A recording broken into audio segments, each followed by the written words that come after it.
Niall Stanage, White House columnist for The Hill, is with me right now. Niall, clearly we know because of these allegations swirling around Santos, there have been efforts to expel him from the State House. But why does it matter who paid his bail?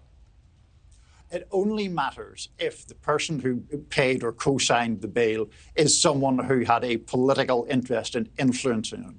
To put it more plainly, it only matters if George Santos is in some way selling his vote or selling his influence.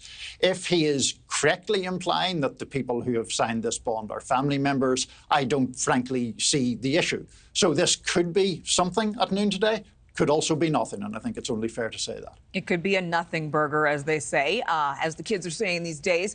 His attorneys say keeping these names private is actually also a consideration of how much media attention this case has received. Once we know the names, where does the case go from here? We keep hearing his name in the news, but what rights or what strength does this case carry when he's still in office? He was voted into office by the voters in New York. He was, absolutely, and I think that's why the House traditionally is very reluctant to expel its members. So I do think, to be clear with the audience, we need to keep two things disentangled, Adrienne. One is the criminal case that Nick just described, which basically involves the congressman allegedly soliciting funds, claiming they're for campaign purposes, and allegedly using them for his personal use. He denies that, of course. Yeah. Then separately, there is the House Ethics Committee investigation into his conduct more broadly.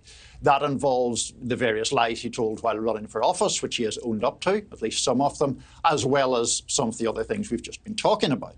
So then does that committee recommend, for example, his expulsion from Congress? That's a separate issue to the criminal case, though, of course, they're related in terms of his conduct. Yeah. Let's switch efforts now to one lawmaker's impeachment efforts to get President Biden out of the White House. Congresswoman Lauren Boebert, she introduced a resolution this week citing dereliction of duty and abuse of power over his handling of the southern border crisis.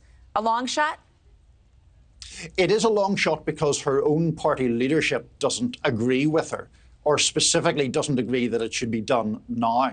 This proposal of Boebert's has been sent to committees. There's to be a vote today on this.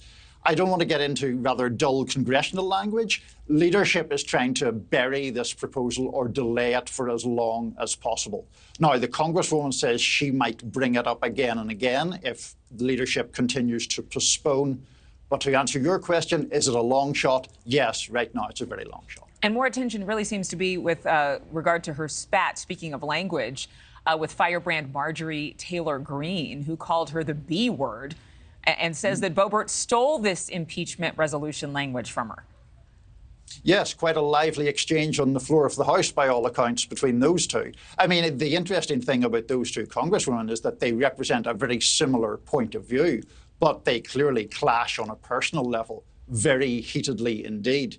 Marjorie Taylor Greene clearly believes that Lauren Boebert has tried to steal her thunder on this topic and is candid about the fact that she doesn't like Boebert. That appears to be returned, as far as we know. The feeling appears to be completely mutual. Yeah, not doing so much good for the party there with some of those spats that move from the bathroom, the ladies' room, to the House floor.